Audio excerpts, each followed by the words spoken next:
오늘은 버리지 아니하심이니이다라는 제목으로 은혜를 나눕니다. 말씀은 우리에게 회복을 주는 능력이 있죠. 회복이라는 것은 뭐가 고장난 상태에서 고침을 받는 건데, 육적인 질병이 있는 것도 뭐 고장난 거지만 그 외에 마음의 문제라든지 어떤 현실적인 사건들, 일들이 이제 막혀져 있는 경우에 그런 모든 우리 삶의 문제들을 고치시는 그 역할을 한다는 겁니다. 병에 걸린 사람한테 약이 필요하다고 했으니까 뭔가 아픈 구석이 많아야 약의 효력을 느끼는 거죠. 혹시 뭐 별로 아픈 데가 없으면 약을 먹어도 고침의 느낌이 별로 없을 것 아니겠습니까? 그러면 약이 좋은 줄 모르고 또 귀한 줄도 모르게 됩니다. 예수님이 하신 말씀이 그런 내용의 말씀이 있죠. 건강한 자에게 의원이 쓸데없고 병든 자에게라야 쓸데있다. 물론 이제 일반적으로는 건강한 게 좋습니다. 아프면 안 되죠. 근데 이제 주님이 하신 말씀은 거기서 건강한 자라는 것은 바리새인들을 빗대어 하시는 그런 말씀입니다. 그러니까 별로 큰 문제가 없는 평탄하게 살아가는 그런 사람들도 물론 있습니다. 근데 뭐 그들이 다 바리새인이다라는 말을 하는 게 아니라 영적인 어떤 원리를 말씀드리는 거죠. 말씀을 들으면 여러분 중에도 그래요. 뭐 아유 좋다, 좋은 말씀이다. 그렇게 그냥 흐뭇하게 끝날 수도 있습니다. 근데 이제 몸이 아프신 분이나 마음이 아프신 분들도 있잖아요. 아픔의 정도의 차이가 있지만. 근데 말씀을 듣다가 치유가 임하거나 혹은 위로나 용기가 생겨지는 그렇게 조금 더 큰 능력을 말씀을 통해서 경험할 수도 있을 것입니다. 그러니까 정도 차이는 있겠지만 말씀이 역사하는 정도가 이렇게 조금씩 다 다르다는 거예요. 조금씩이 아니라 아주 많이 다를 수도 있습니다. 동일한 말씀을 듣는 가운데 실은 죽으려고 왔다가 살아난 사람도 있거든요. 저도 이제 외부 집회 중에 설교가 끝난 후에 직접 저한테 와서 그런 고백을 하는 분이 몇 명 있었습니다. 그러니까 동일한 말씀이 선포되는데 어떤 분은 그냥 막 흐뭇한 차원에서 받으시는 분도 있고 어떤 분은 사느냐 죽느냐 이걸 놓고 받으시는 분들도 있다는 말입니다. 뭐 여러분들도 천차만별이겠죠. 그렇다면 죽음을 생각하다가 오로지 말씀으로 다시 살게 되는 그런 경우는 참 귀한 은혜를 체험한 간증이 될 것입니다. 근데 이제 조금 더 생각을 해보자면 좀 어려운 생각일 수도 있겠습니다만 잘 한번 생각을 해보시기 바라요.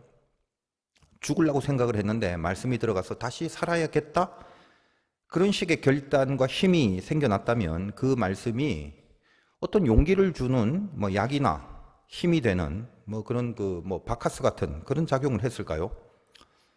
말씀 그 자체가 무슨 영양가 많은 비타민 같이 그런 효능이 있는 것입니까? 그러니까 바카스 한 병 까먹고 생긴 힘과 말씀을 듣고 생긴 힘, 이게 무슨 차이가 있는 건가요? 말씀이 약처럼 효능을 주는 역사가 있었다면 그 이유는 한 가지뿐입니다. 그 말씀을 통해서 하나님이 따라 들어가신 거예요. 그겁니다. 그래서 내 안에 주님이 들어와서 주님이 통치를 하니까 그 통치의 힘 앞에 모든 나쁘고 악하고 약한 것들이 치유되고 소멸되고 회복이 되는 거죠. 생명이 생기는 거거든요. 여러분 이 세상에는 그 좋은 내용의 말들이 참 많아요. 도덕, 윤리, 뭐 철학, 기타 등등 좋은 말들 참 많습니다.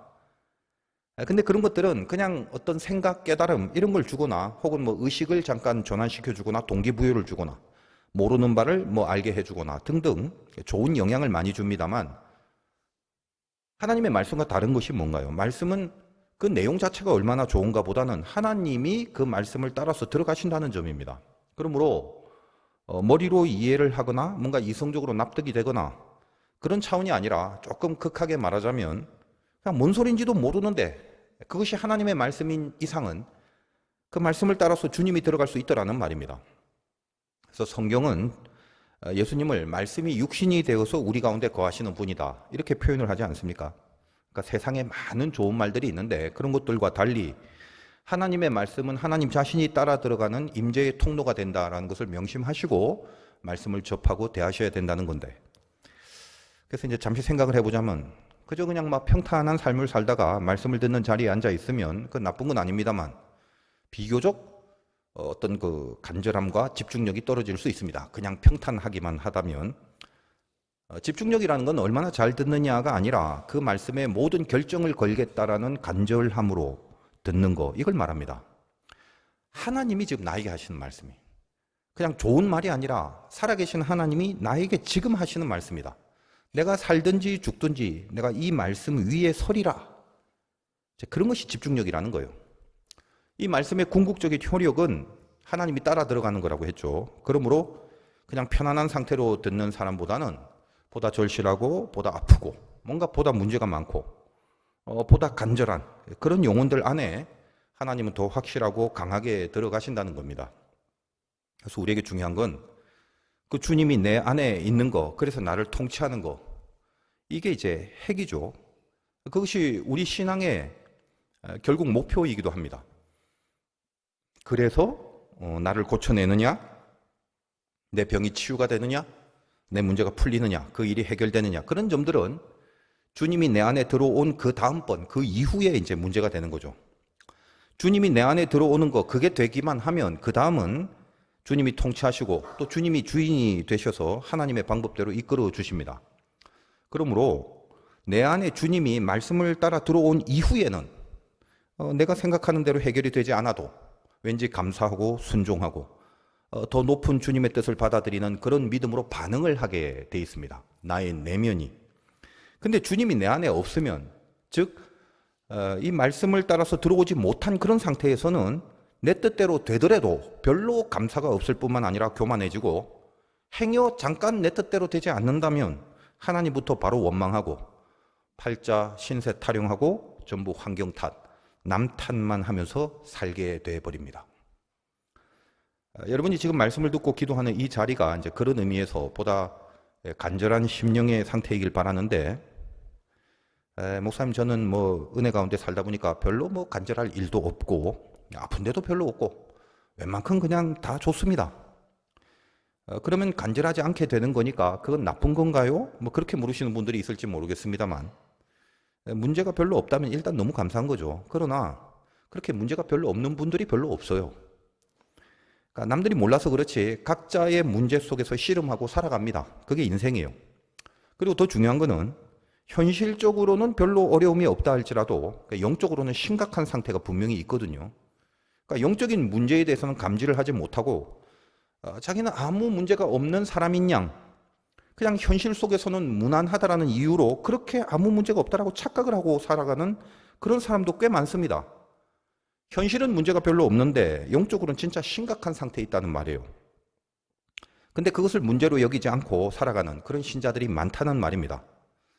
그래서 가만 보면 또 은근히 부러워요. 이제 부럽다고 하기는 어폐가 있긴 하지만 그냥 뭐 교회를 다니면서 영적 신앙, 뭐 믿음 이런 고민, 싸움들 이게 없어요. 이제 그게 없다는 것만 놓고 본다면 인생 참 편하게 산다 싶습니다. 그러나 부러워할 일이 아닙니다. 결국은 이게 큰일 나는 일이거든요. 그게. 그러므로 이제 어떤 의미에서는 예수 믿고 살아가는 우리들에게 뭐 편한 거, 문제 없는 거, 그냥 말씀을 흐뭇하게만 들을 수 있는 그런 상황인 거, 그런 거는 실은 없습니다. 나는 문제 없다라는 착각이 있을 뿐이죠. 모르는 게 약이라고 그냥 모르고 마음 편하게 살면 좋을 것 같은데, 모르는 게 약이 아니라 모르는 게 죽음입니다. 나의 영적 심각한 상태를 모르고 산다는 건 남이 볼 땐 부러울지 몰라도 이거 정말 큰일 나는 거고 그대로 가다간 죽는 거거든요. 그래서 산상수훈의 제1번의 말씀이 뭐냐? 심령이 가난한 자는 복이 있나니 천국이 저희 것이요. 간절함이 복이다. 이 말을 제일 먼저 하는 겁니다. 간절해지면 말씀을 빨아들이는 집중력이 커지죠. 하나님이 반드시 그럼 따라 들어가시죠. 그것이 천국. 하나님이 내 안에 들어왔으니 즉 천국, 통치가 임하는 복이다라고 하시는 겁니다. 그러므로 여러분에게 간절해야 할 이유가 있다는 것과 그 간절함을 유지할 수 있는 영적인 능력들이 어떻게 생겨져야 되는지 이것을 이제 염두에 두면서 오늘의 메시지를 받으셔야 한다는 겁니다. 오늘 이제 핵심되는 부분이 10절부터 12절인데 12절부터 한번 보겠습니다. 피 흘림을 신문하시는 이가 그들을 기억하시며 가난한 자의 부르짖음을 잊지 아니하시도다. 가난한 자의 부르짖음을 잊지 아니하시도다. 예수 믿고 살아가면서 하나님이 혹시 나를 버리지 않았나 뭐 그런 느낌이 들 때가 있습니다.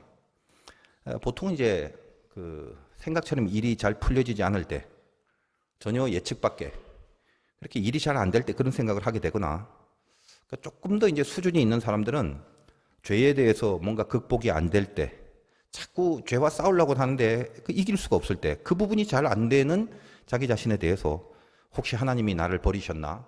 나를 그냥 내버려 두시나? 그런 생각을 할 수도 있다는 겁니다.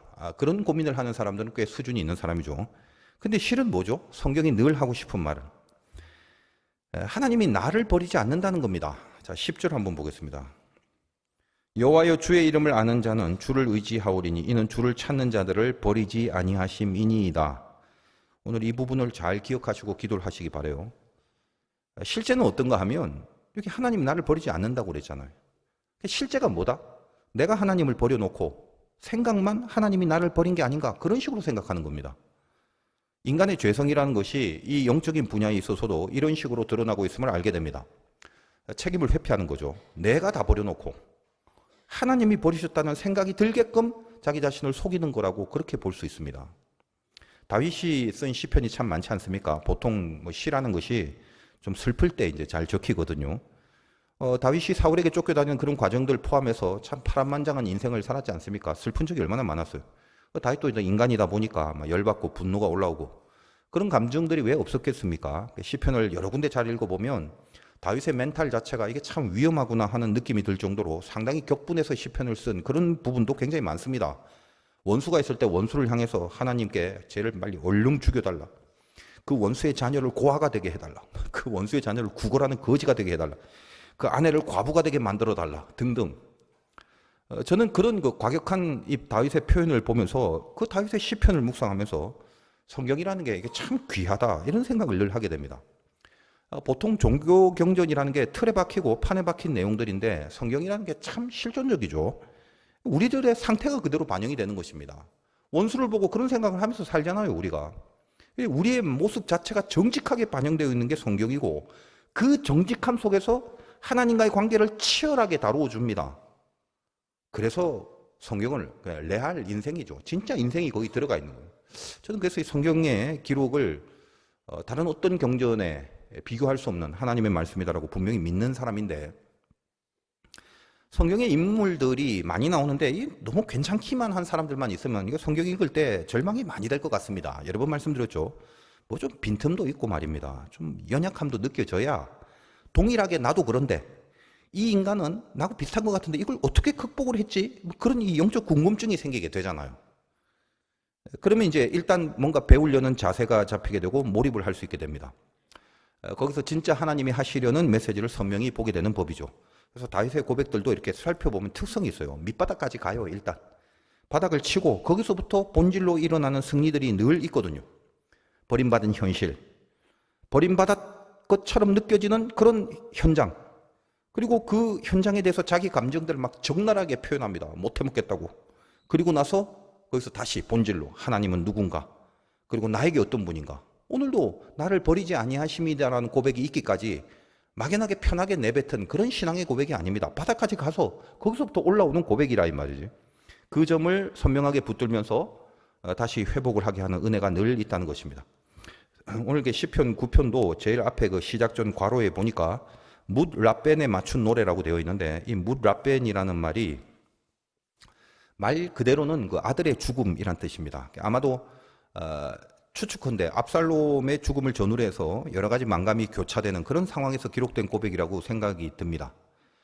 단지 아들이 죽었다라는 사실이 전부가 아니죠. 그 아들의 죽음, 압살롬의 죽음이 있기까지 얼마나 그 많은 정치적, 다윗이 막 왕궁을 쫓겨나고 아들이 배신을 하고 여러 가지 정치적 행보를 하면서 느꼈던 그런 감정들이 있었을 것 아니겠습니까? 그때 하나님이 나를 버린 것 같이 느껴질 때가 있고 그렇겠죠. 또 그런 상황에서 애절한 마음으로 그렇게 부른 노래다라고 생각을 할 수 있는 것입니다. 거기서 10절이 이제 핵심적인 다윗의 힘으로 등장을 하게 되는 거죠. 다시 한번 보면 주의 이름을 아는 자는 주를 의지하오리니 이는 주를 찾는 자들을 버리지 아니하심이니이다. 다윗이 이렇게 이 본질적 믿음을 갖고 일어나더라는 것입니다. 나를 버리지 아니하신다. 제가 좀 자주 말씀드리지만 우리 교인들 중에도 교양 있는 사람들이 있다고 그랬죠. 신앙생활해도 참 건강하고 아름답고 사람들 배려하고 살아갑니다. 교양이라는 건 딴 게 아닙니다. 여러분도 교양이 있어야 되는데 교양은 배려하는 겁니다. 근데 배려도 실력이 있어야 한다고 그랬죠. 상대방을 배려한다면 상대방이 원하는 걸 생각해낼 줄 아는 그런 능력이 있어야 하고 그 상대방의 수준에 맞춰줄 수 있어야 하는 겁니다. 그래서 배려가 실력이고 곧 교양이 되는 거죠. 근데 신앙의 영역에 들어와서는 우리 신앙의 상대는 하나님인데 너무 하나님을 배려하려고 하지 마시고요. 우리가 잘못된 게 뭐냐면 하나님에게는 한량없이 배려심을 발휘하려고 그러고 사람한테는 배려를 전혀 안 한다는 사실이거든요. 그러면 안 됩니다. 사람을 배려하고 하나님은 배려하면 안 되는 거죠. 그러니까 하나님을 배려한다는 말이 뭐예요? 하나님을 배려한답시고 하나님 앞에 폐를 안 끼칠 생각을 하더라는 겁니다. 사람한테는 무지하게 폐를 끼치면서 하나님한테는 폐를 안 끼치려고 한다 이 말이에요. 제가 다 알아서 할 테니까 하나님 너무 수고하지 마시고 얼마나 세상 다스리시려면 힘드시고 바쁘십니까? 저 편하게 좀 누워 계십시오. 요건 제가 다 하고 나서 그리고 올게요. 그거 신앙 아닙니다. 그거 불신이에요. 그건. 제일 중요한 거를 거기서 다 놓쳐버리게 되는 거예요. 이 코로나 이후에 한국 교회에서 이제 신방을 잘 안 합니다. 그리고 요즘은 또 대세가 신방 잘 싫어하죠. 예전에 이제 제가 부목사 시절만 해도 어떤 집은 신방을 가면 아예 한복으로 쫙 입고 문 밖에 나와서 영접하고 그랬어요. 근데 요즘 그렇지 않죠. 그리고 그럴 필요도 없고 또 그래서도 안 되고요. 뭐 그렇게 유난할 겁니까? 이렇게 한복까지 입으실 이유는 없죠. 혹시 새 거 하나 샀는데 입을 기회가 이제 딱히 없어갖고 한번 입어보시는 거 이런 건 좋습니다만. 근데 요즘은 이제 신방을 가면 그렇게 좋아하진 않지만 그래도 그 집에 한 가지 좋은 게 있어요. 평소 잘 안 하다가 마음 잡고 청소를 한번 하게 됩니다.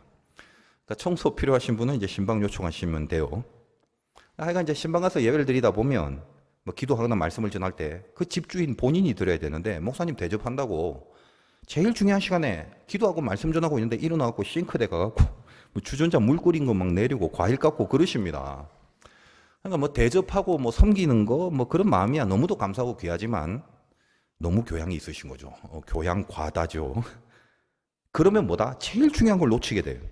그러니까 대접에 집중하는 게 아니라 하나님께 집중할 수 있어야 될 것인데 그 집중이 안 되는 겁니다. 신앙이라는 것도 이제 교양도 중요하지만 집중이 더 중요한 거죠. 주를 찾는 자들을 버리지 않는다 말씀에. 주를 찾는 자들을 하나님이 버리지 않는다. 그렇다면 버리지 않는다는 그 말씀에 집중해서 그 주를 찾으면 버리지 않으니까 주를 찾는 일에 매진을 해야 되는 것입니다. 그 주님을 찾는 일, 그게 중요하다는 거예요. 근데 교양을 찾으시면서 주님 좀 쉬세요.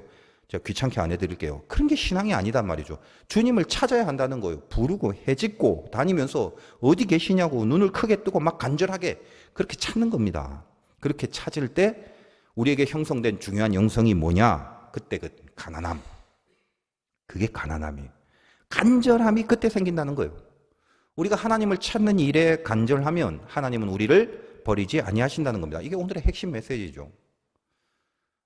내가 좀 자격이 되고 나서 그리고 내 죄성도 좀 하나님 앞에 갖고 가기가 좀 창피하니까 요거 좀 해결하고 요 문제 요거 혹은 요 상황 요거 잘 해결되면 그때 이제 좀 제가 편하고 여유 있게 과일 한 상자 들고 주님 찾아뵐게요. 그때까지는 그냥 좀 눈 감고 그냥 좀 쉬고 계십시오. 그렇게 교양 있게 가시면 안 된다는 겁니다. 복음이라는 건 늘 전제가 있어요. 너희가 아직 죄인 되었을 때 그게 전제죠. 그때 주님이 필요한 겁니다. 아직 준비되지 않았을 때, 엉망일 때, 그때 주님이 오신다는 말이에요. 그래서 오늘 10절의 앞부분을 보십시오. 주의 이름을 아는 자는 주를 의지하오니. 그러죠. 주의 이름을 안다는 게 뭐죠? 조금 깊은 의미에서 복음의 성격이 뭔지를 아는 겁니다. 내가 자격이 있거나 준비가 어느 정도 돼서 그런 자격으로 주님을 의지하는 게 아니라는 거. 복음이라는 건 물에 빠져 있는 상태에 무슨 교양이 필요합니까? 거기서 건짐을 받은 거. 이것이 주님을 아는 자라는 거예요. 저도 몇 번 말씀드린 것 같아요. 제가 아주 어릴 때 수영장이라는 데 가서 고무공을 안고 이렇게 떠내려가다 보니까 발이 닿지 않은 곳에 깊은 곳에 가게 됐어요. 이제 속으로 이게 죽었구나. 얼마나 불안해요. 안에서 막 발을 움직이면서 공을 놓치면 안 되니까 가슴에 꼭 안고 떠다니다 보니까 어떤 이제 키 큰 아저씨 옆으로 간신히 이렇게 가게 된 겁니다. 상식적으로 보면 막 울면서 막 아저씨한테 막 살려달라고 해야 되는데 제가 그 어린 나이에도 교양이 있다 보니까 그 아저씨가 저를 무슨 상황인지 이렇게 물구름이 바라보고 있길래 제가 살짝 웃으면서 말했어요. 아저씨 살려주세요. 이렇게 웃으면서. 지금 그게 그 당시에는 웃으면서 할 말이 아니거든요. 제가 그 생각하면 아직도 지금도 웃겨요. 그때는 막 부르짖고 울면서 해야 되는데 저의 교양이 상당히 높았죠. 하늘에 닿았던 겁니다. 아직도 그 생각을 하면 너무너무 웃긴 거예요. 지금 물에 빠져 죽게 되었는데 지금 뭐 하고 있냐? 그 말이죠. 그러면 구원받은 자녀들이 어렵고 힘들 때 주님의 이름을 의지하여 하나님을 찾으면 말씀이 뭡니까? 결코 하나님은 우리를 버리지 않는다고 하십니다. 그리고 그것을 기이하다라고 고백을 합니다. 오늘 시작되는 1절 한번 보십시오. 내가 전심으로 여호와께 감사하오며 주의 모든 기이한 일들을 전하리이다. 그러니까 참 기이합니다. 다윗이 오늘 9편에서 기록한 모든 일들, 특히 이렇게 어렵고 마치 버림받은 것 같은 상황 속에 몰려져 있지만 내가 하나님을 찾았고 그 하나님이 나를 결코 버리지 않으신다라는 그 약속, 그걸 중심으로 하여 모든 되어지는 일들이, 여러분 압살롬 전후에 얼마나 많은 다윗의 섭리가 있었습니까?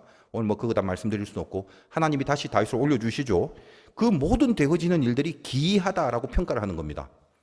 구원이라는 게 그게 원래 기이한 거예요. 여러분 세상 사람들 보면 겉으로 다 똑같아 보입니다만 세상 사람들은 두 종류뿐입니다. 하나님의 자녀 아니면 세상의 자녀. 그 두 종류뿐이에요. 제 자신이 변화된 걸 보면 그것도 기이하고 주변에 하나님을 믿고 변화된 사람들 보면 그것처럼 신기한 게 없어요. 하나님 나라 안에 들어온 거죠. 요즘은 어떤 나라 그러면 국경이 분명하고 무슨 여권도 갖고 왔다 갔다 해야 되고 여러 가지 외교적인 법률적인 그런 규정이 확실하지만 그 옛날에 나라 국가라는 건 무슨 국경이 따로 있는 것도 아니고 경계를 설정해 놓은 것도 아니고 벽을 치거나 무슨 철조망을 해둔 것도 아니고 어떤 사람이 그 나라의 백성이다라는 것을 알고 있는, 그걸 인정하는 유일한 근거가 뭐냐? 그 나라 왕의 말을 듣는 사람이 그 나라의 백성이에요. 세상 속에서 우리는 내 안에 들려지는 하나님의 명을 듣고 살아갑니다. 여러분이 하나님의 자녀이기 때문에 그게 다 들리는 거예요. 여러분이 기이한 게 뭐죠? 왕이 명령을 주시는 거예요.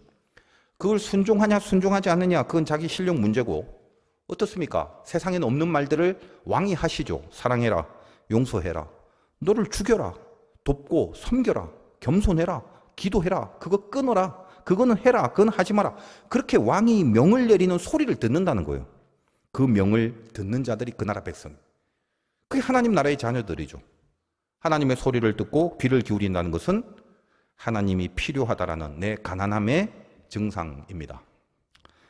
가난이라는 게 뭐죠? 없는 거. 내가 없으면 그걸로 끝나나? 아니죠. 내가 없으니까 좀 달라는 거잖아요. 안 주면 나 죽는다 그거잖아요. 그러므로 가난하다는 것은 니드, 필요라는 게 그것이 내 안에 있다는 것입니다. 하나님 필요합니다. 하나님이 필요한 심령, 이걸 가난이라고 하고, 가난은 그 자체로서 뭐라고요? 복이다 라고 말하는 겁니다. 결국 복이란 게 뭐라고요? 하나님을 필요로 하는 상태, 그게 이미 복이다라고 하십니다. 가난하면 그겁니다. 산상수훈 당시에 많은 불쌍하고 진짜 현실적으로 가난한 사람들이 예수님을 이 땅의 정치적 메시아로 알고 어떻게 하면 복을 받을까? 어떻게 하면 부자가 될까? 어떻게 하면 이 가난함을 해결할까 싶어서 주님이 말씀하신다니까 우르르 다 모여들었는데, 그때 첫 마디가 가난을 벗어버리려고 왔는데 심령이 가난한 자는 복이 있다라고 말씀을 하시는 부분입니다. 여러분이 은혜를 받아서 내가 분명히 하나님을 믿고 살아가는 하나님의 자녀가 맞는 건 같은데, 그래서 자녀이기 때문에 아까 말한 것처럼 하나님의 통치를 좀 받고 싶은데, 지금 자기 상태를 자기가 잘 알잖아요. 통치받지 못하는 상태가 됐을 때 그걸 견딜 수 없어 하는 거죠. 그 심령이 여러분에게 있는가 보라 이 말이에요. 가장 불안하고 가장 두렵고 이래서는 안 되겠다라고 느껴질 때가, 그때가 언제죠? 돈이 없을 때입니까? 건강이 무너졌을 때입니까? 아니면 어떤 인간과의 관계가 어그러져 있을 때, 그럴 때인가요? 그럴 수도 있겠습니다만 실은 그것보다 더 근본적인 부분이죠.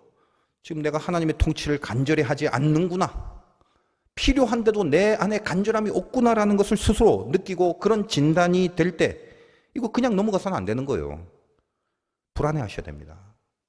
큰일이네, 이상 방치할 수 없네, 하나님이 필요한데, 그렇게 찾으셔야 한다는 말입니다. 오늘 말씀 속에 그럴 수 있는 감각이 여러분 안에 들어가셔야 돼요. 우리가 하나님을 찾기만 하면 버리지 않는다는 약속. 그래서 중요한 거죠. 그래서 여러분 너무 준비된 모습, 뭔가 잘 만들어지고 완성된 모습으로 나아가려고 하지 마십시오. 우리 수준과 처지를 하나님이 다 아십니다. 그러니까 제일 먼저 하나님부터 간절하게 찾으시는, 하나님이 필요로 하다, 즉 하나님 없으면 안 된다, 그분을 찾으려는 간절함, 그게 먼저 돼야 돼요. 그 부분이 안 돼 있다면 그 다음부터 다른 걸 하려고 하지를 마세요.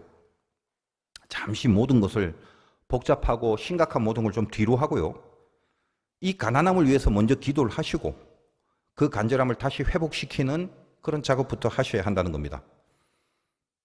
기도를 열심히 다시 하든 말씀과 설교를 다시 집중해서 들으시든 어떤 방법을 통해서든 하여간 하나님을 찾는 마음이 그게 상실된 채로는 아무것도 하지 말아야 돼요. 다 쓸데없는 일이 돼버립니다. 그때부터는. 전부 다 하나님을 다시 찾는 마음이 없는 상태로서는 전부 다 세상과 마귀의 통치를 받는 그런 상태로 선택하고 결정하는 우를 범하게 되기 십상이라는 것입니다. 오늘 이 말씀 속에서 주를 찾는 자를 하나님이 결코 버리지 아니하신다. 이것이 우리의 담대함이고 힘입니다. 하나님 나에게 찾아와 주시고 다시 나를 통치해 주시고 내가 하나님이 필요한 사람이다라는 것을 다시 알게 해 주셔서 나를 버리지 아니하신다는 주의 약속 위에 담대한 승리가 있으시기를 주님의 이름으로 축원드립니다.